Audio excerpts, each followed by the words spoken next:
Today, I'm speaking with Zoe Booth, who is the Community Engagement Manager at Quillette and host of the podcast Quillette Cetera. Zoe, thanks for coming on the show. Thanks for having me. So we're going to be talking kind of like broadly about cultural shifts and maybe particularly around globalism specifically. But while I was researching this, I stumbled across on your Twitter feed, you have pinned the tweet, "Thanks to the vibe shift, this year I'm unashamedly celebrating Australia Day." So explain that to me. What is that particular vibe shift, and why are you celebrating Australia Day, and why wouldn't you, for that matter? Yeah, well, for your audience, who's probably mostly based in the States, Australia Day is a very contentious day, or it's become a contentious day in the last few decades. It's maybe equivalent to Columbus Day and how some people feel about Columbus Day. It's the day that the first fleet, so the British colonists, arrived in Australia. So there's been a push to, and it's the 26th of January. We've traditionally celebrated this day, but over the last few decades, there's been a push to call it Invasion Day and to not celebrate it, suggesting that, European settlers arriving in Australia is actually a terrible day. So, for the last few years, I didn't celebrate it. And a lot of people in sort of educated spaces didn't. It was actually a bit on the nose, or a bit taboo. And this year, I don't know, something just felt different. I don't know if it was a change within me, but I argued in my article that it wasn't just me. I think it is a cultural change, shift that, there's a bit of a vibe shift. And I didn't really come up with that idea. I started to notice it, and so did Niall Ferguson. I always pronounce his name incorrectly. He wrote about it as well. Did he really? I missed that. What did he say? Did he write specifically about Australia Day? No, he didn't. He wrote about it in the American context, and it was pre-election. So I think like many people, I was a bit more optimistic about Trump. And when he was elected, just recently reelected, I had higher hopes and was feeling a bit more excited about it. I liked his support of Israel. I liked that he seemed like he was ushering in this vibe shift where people were feeling free to support Western values again, perhaps, and strength against, our enemies and things like that. But I really did feel and do feel that we do have enemies. I mean, I think Iran is an enemy. I think Russia is an enemy. And I felt like he was better than anyone really to stand up against these dictators. But obviously, my rose-colored glasses have come off a bit. Yeah, I think it might have been Destiny or somebody like that said recently that one thing about Trump that is part of his superpower is that people are able to just project onto him kind of whatever they want, and he will just say, he says so much stuff that he'll say something that will verify like what you're throwing at him. And so I kind of had a similar thing. I am like extraordinarily anti-Trump, but when he was elected, I was kind of like feeling that wave of optimism that like a lot of people were feeling, even like very lefty people that I know were feeling that same thing. And for me, it was like, okay, all right, this is the guy who's going to be maybe building high-speed rail, maybe he's going to actually be knocking down some regulations so that we can crack down on the housing affordability crisis. There are certain things that he just could have done. And that was me projecting that optimism onto him and just feeling like this vibe shift of my own of like, maybe we will be more like regain our technological dominance in the world rather than just like ceding it to China at some level. So I felt that too, which is very interesting. Um, maybe just quickly to get back to the Australia Day thing, because I did not read your article on this, and I was just going based on this tweet. I actually read this wrong. I was kind of thinking that you were going to say that there has been maybe more of like a nationalism resurgence in Australia, where it's cool to feel pride and be an Australian again, kind of like broadly. In America, we're always in this push-pull, and it's largely liberal, conservative, of is it cool to, champion America, or is the last thing you'd ever do is put an American flag in your yard, and so we have like that very strongly. Do you have that in Australia too, where it's maybe like just cringe to have a flag, or maybe it's, is there some of that there? Yeah, it's definitely similar. So I'm trying to remember the examples I use in the article, but I'm pretty sure I start with talking about where I grew up. So I grew up in, I think, the biggest coal port in the world, Newcastle. I think we export the most amount of coal in the world. And, the city was, I think it's the biggest city that's not a capital city in Australia. So it's got that rural vibe to it still, but there's a lot of people there, and there's a big uni, and but people there are still, more working class people. And growing up, there was more of a pride to be Australian, and it wasn't uncommon to see Australian flags, and people have like Southern Cross, that's this constellation on our flag, Southern Cross tattoos, and all these things signified low class, essentially. So to be very proud of to be Australian was seen as a low culture.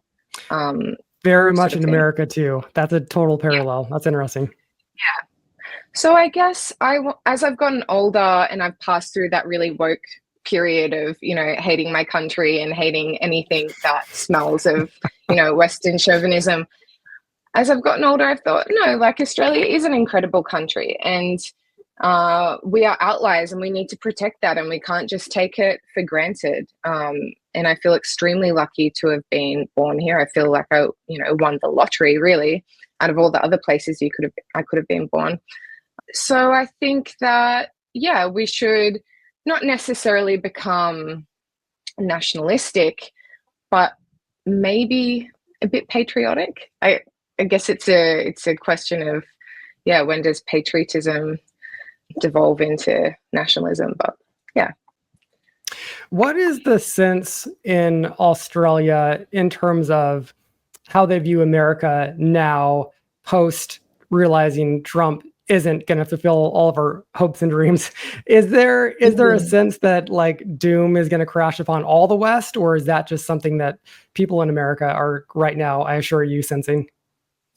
Well, in general, Aussies are quite parochial compared to, or maybe Europeans. Americans also. Americans focus a lot on America because America is very important in the big scheme of things. So I don't really blame them for that. But Australians, look, most Australians are not super interested in politics, let alone the politics of other nations. But I think the average Aussie, depends where you go. If you go to the city, most people would probably dislike him, think he's a clown.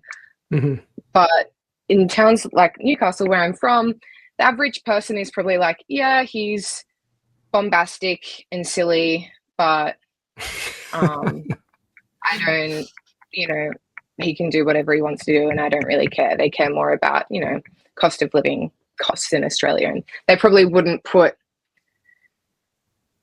his tariffs or other things into consideration. I'm not sure. Maybe I'm underestimating. So there was an article in I think it was the New York Times. It might have been the Atlantic. I think it was the New York Times today, about how we got to get ready, guys. This is it. This is our last shot to not have a dictator in America. It just like said that. And people in America were like, yeah, that's probably right. Is there any of that in Australia? Or if because I like to take myself out of my like American brain and see how other people are viewing the world right now. So this is actually fascinating to me. Does that sound crazy or silly to someone who's halfway across the globe, or does that almost register at all there?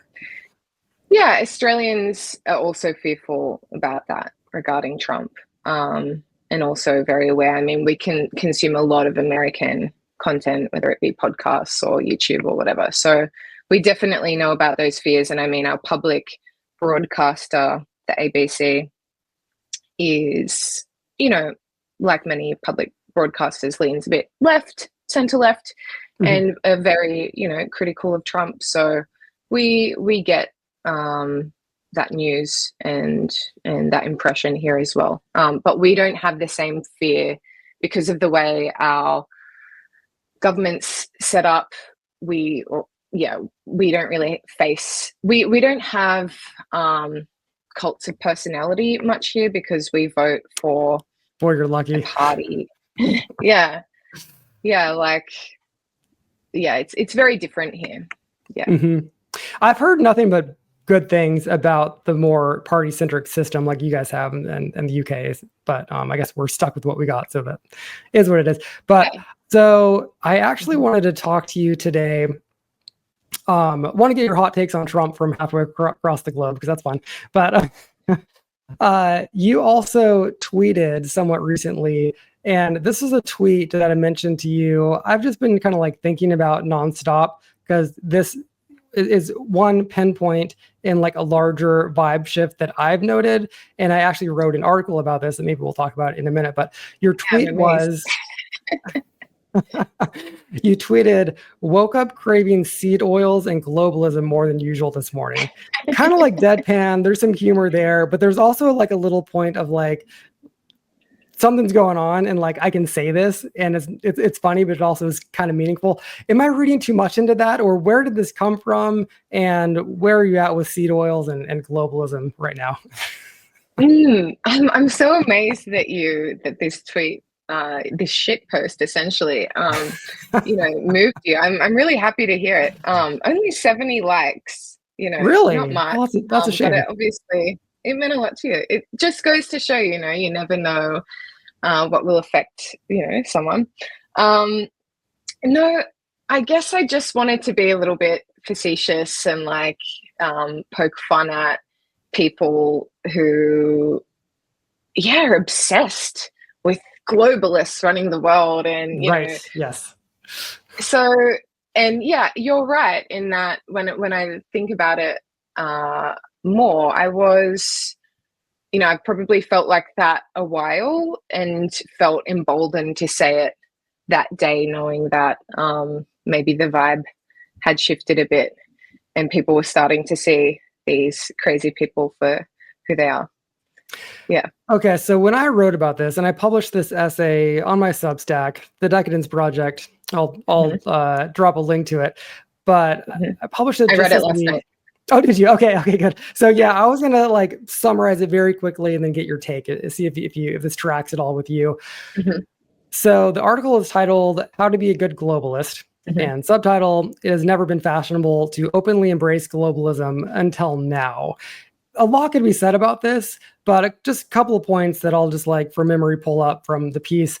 One is that super nationalists and protectionists have been very loud and proud over the last couple of years, particularly associated with the MAGA movement. And it has just, I think, worn out its cool factor. It was edgy and cool for like too long, like just kind of like too long. And now it's associated with people who just like, they throw up these charts on CNN like every night. These are the people who, I'm sorry, like this sounds so elitist, but like don't have college degrees, and they have never left America. They don't have passports. And it's just not actually that cool. Sure, it's edgy to be a nationalist and a protectionist, but like it's just like not associated with any of the hubs where culture comes from. And you look at like the map where America's GDP is from, it's LA and San Francisco and New York. And like the nationalists and protectionists shun the areas that give us our GDP.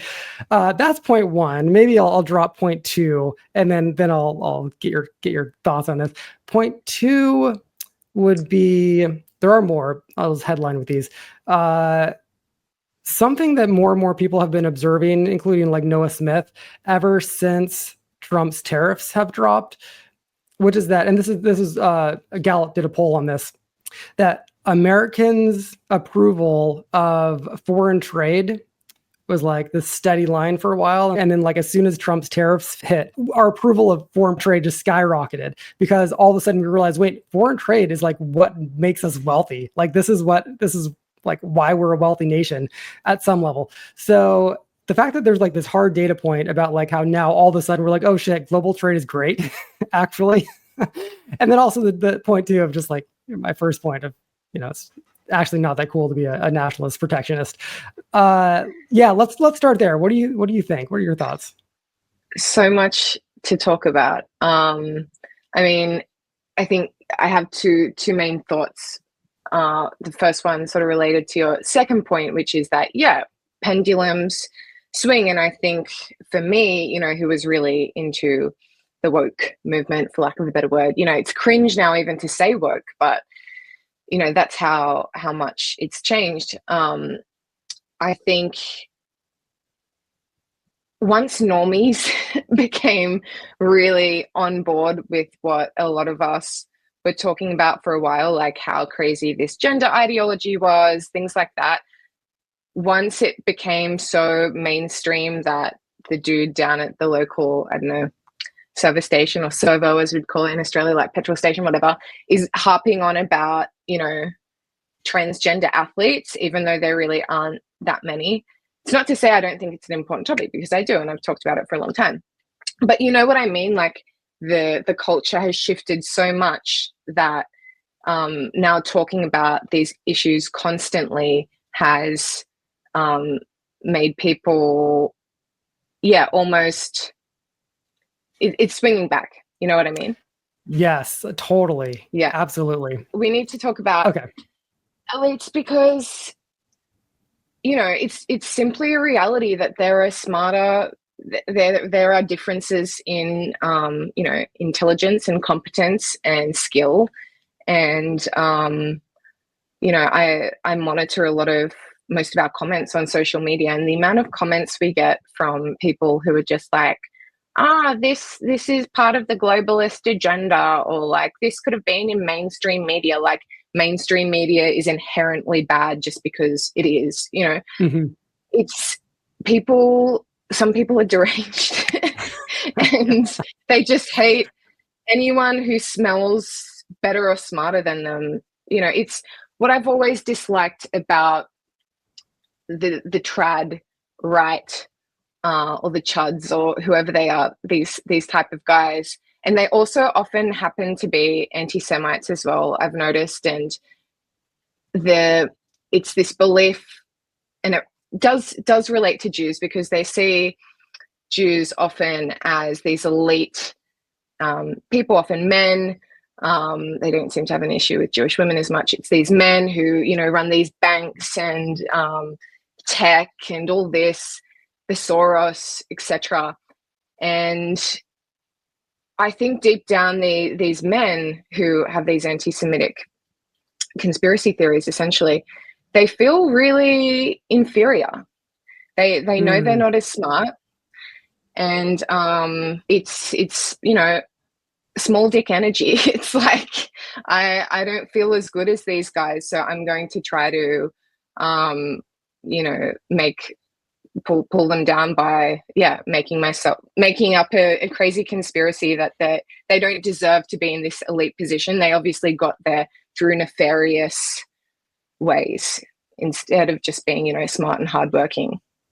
I'm glad you brought up the point about anti-Semitism, because when I have in the past written at all favorably towards anything remotely associated with globalism, just on SUBSTACK I'm talking about, you get comments, or I've gotten comments that are just like immediately like, oh my God, are you a Jew?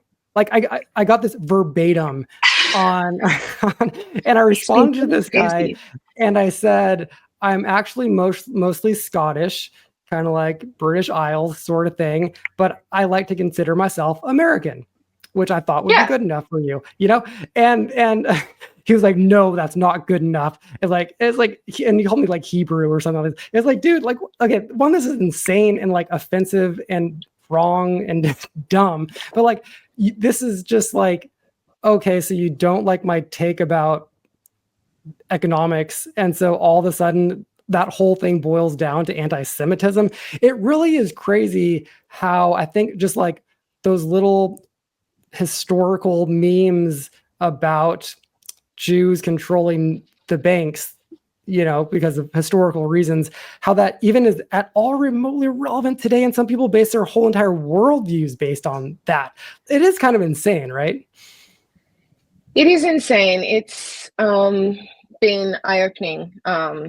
It's crazy the way this small but influential group of people, yes, they are influential compared to their size. They're and there's many reasons for that. If you look at the history and the culture they've preserved over centuries, there's a reason why they do well in a lot of fields. So in general, obviously, but yeah, people, even if they've never met a Jew in their life, some people just, they've got this mythical sort of power for them. It's crazy.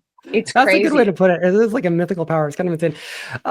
So I do want to talk a little bit more about maybe like how globalism in general is actually a good thing. And I wrote in my piece, just to quote myself here for a second, that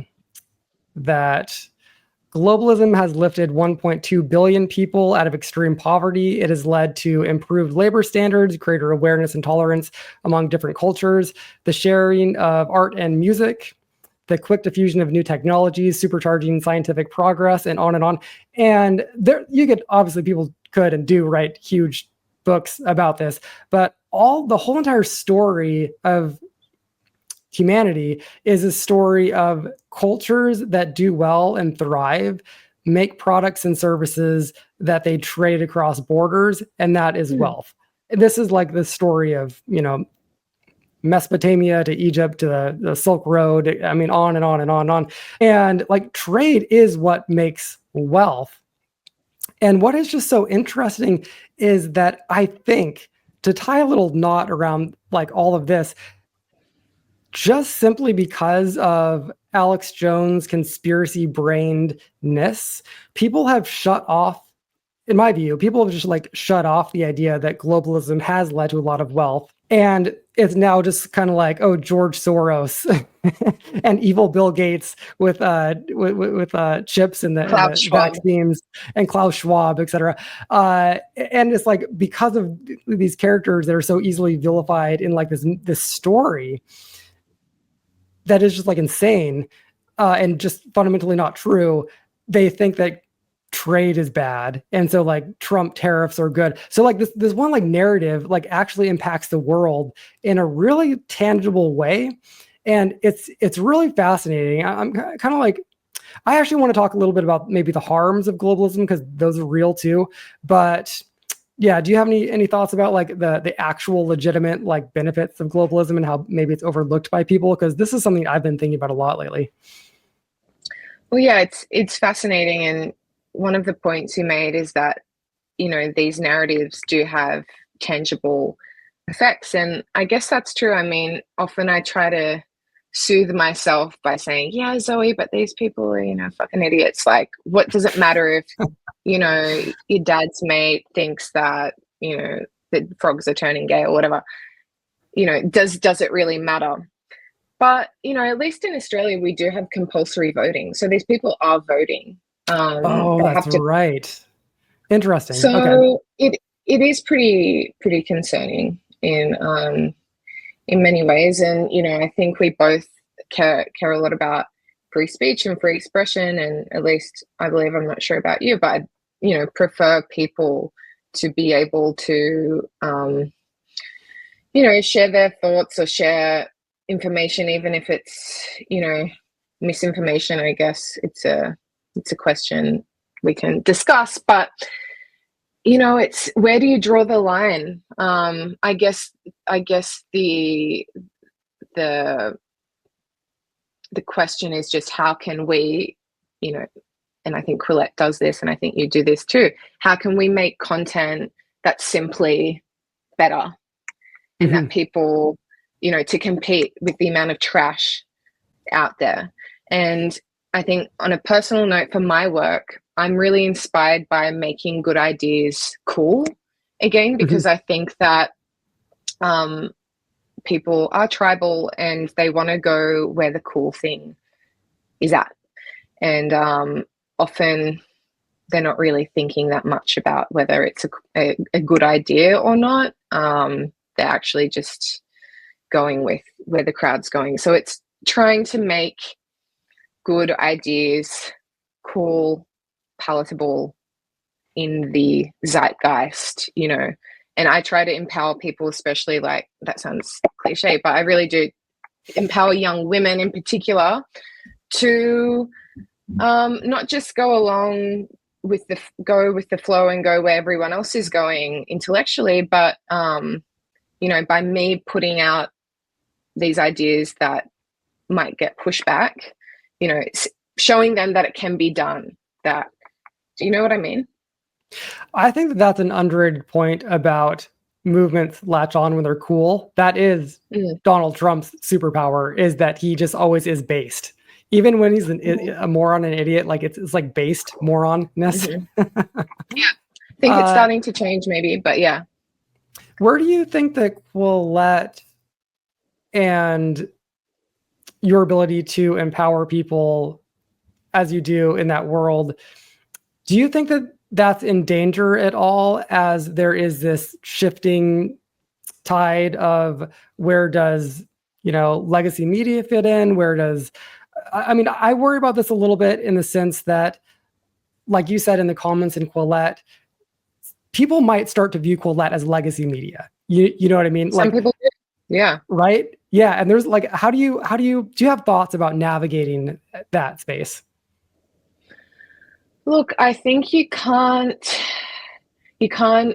try to please everyone, and Claire's always been really good at that in her editorial stance, and, you know, sort of paddling the boat through these crazy tides wherever because, you know, every month there's something new. Like, you know, Quillette sort of started at a time where the left was acting crazy. And then, you know, Quillette criticized the right too. So it's waves come at you from both sides or from wherever, and you need to have, you know, values that guide you through that. And those values can't change, even if the pressure is immense, you know. So yeah, I guess, yeah, I just wanted to say that, look, you can't please these people, and you just have to accept that, yeah, some people are going to call you globalists or, you know, whatever. Like, they're idiots. I try to limit how much I personally read feedback, because, you know, really, would you listen to, if you were at the pub with someone, would you really be with this type of person? Would you really be, firstly, would they say it to your face? Probably not. And secondly, would you actually take their opinion seriously? Probably not. So probably not. Yeah, no, that's a good point.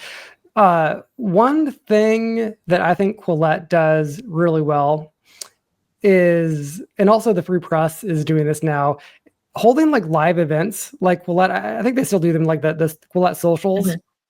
I went to the one in New Orleans, and I mean, it has this like air of exclusivity for one thing. And then there are just like genuinely cool people there. Like I met you briefly. I met Ayla. I met Razib Khan. And like when I got back to my hotel room that night, I called up with my buddy of mine in San Francisco. I was like, dude, I was just like hanging out with Razib Khan. He's like so cool. And Razib like ended up coming on my podcast, and it was like a whole thing.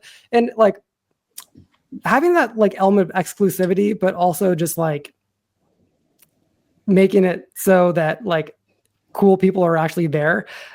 That's super powerful. Curating it.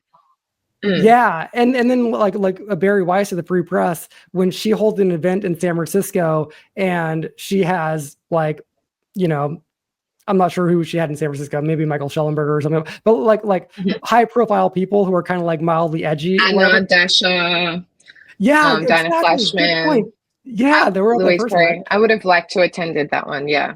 Yeah. Me too. That would have been see that's the whole thing. It felt exclusive and it felt like God, I didn't hear about that till it's over. You know what I mean? And I think that I talk about this with my friends, and I'm on another podcast that hasn't been released yet, but we talk about this a lot about how I think that part of cultural movements today, they can't just be locked online. I do think that they have to have an IRL presence, and that might be becoming more and more essential, I think, at some level, just because things do seem kind of like fake and phony online at some level, and AI is not helping with that. So yeah, definitely. Yeah, I think human interaction, face to face is super important, and unfortunately, that's one of the worst things about living in Australia. It's just that we're so far away from where everything's happening in the US or in Europe. So I know that if I lived in the States, I would do a lot more of these events. But yeah, Australia we only have like 26 million people, and most of those people are not very interested in, it's actually Richard Hanania talks about this in his Elite Human Capital idea, that most people just simply aren't interested in ideas, which is fine. And I've often wished I was like that. Like, I wished I didn't care so much about the stuff I care about, because it's torturous at times, to just care so much. But I do, and you do too. And there's a community of people who do care, and who care deeply about ideas and how to make the world a better place. So yeah, but Australia we're sort of known, at least domestically, for having a real anti-intellectual streak to us. Oh, interesting. Okay. Yeah, the very outdoorsy thing. Is that the prominent culture, perhaps? Yeah, I haven't thought about that actually, but yeah, that probably has something to do with it. Very physical culture, especially on the coast, which is hard because I'm very, physical in a way. Like I do bodybuilding. Amateur. I'm an amateur, but I do care about these things that a lot of these like right-wing nationalists and meatheads, I have that in common with them. But I also, care about my brain as well. Yeah, I think that some of that is like becoming physical again. This is very like Brian Johnson-y, but I think that this is part of like movements that are going to be relevant. They're going to have some of that too, and not just be like geeks online. I think that hopefully it's just so, if anything is not cool, it's being like an online incel in your mom's basement, right? Like there's no way that's ever going to be cool. So at some level, the opposite of that is going to be a thing. I want to bounce around to a couple of topics the last few minutes here. What do you think is Twitter's impact on the culture right now? My opinion changes by the day, but what are your thoughts? Because it used to be so culturally relevant, and a viral tweet meant something, and maybe it still does, but there's definitely not an agreement broadly that is the case anymore, especially as a lot of like mainstream journalists and people like Scott Galloway and Kara Swisher have just completely abandoned the platform, and not having people like that on it. Tim Harris, yeah, same sort of a thing. That has actually degraded the quality of the content there, I think, at some level. Definitely the diversity of it. What do you think, though? Do you have any read on its continuing relevance?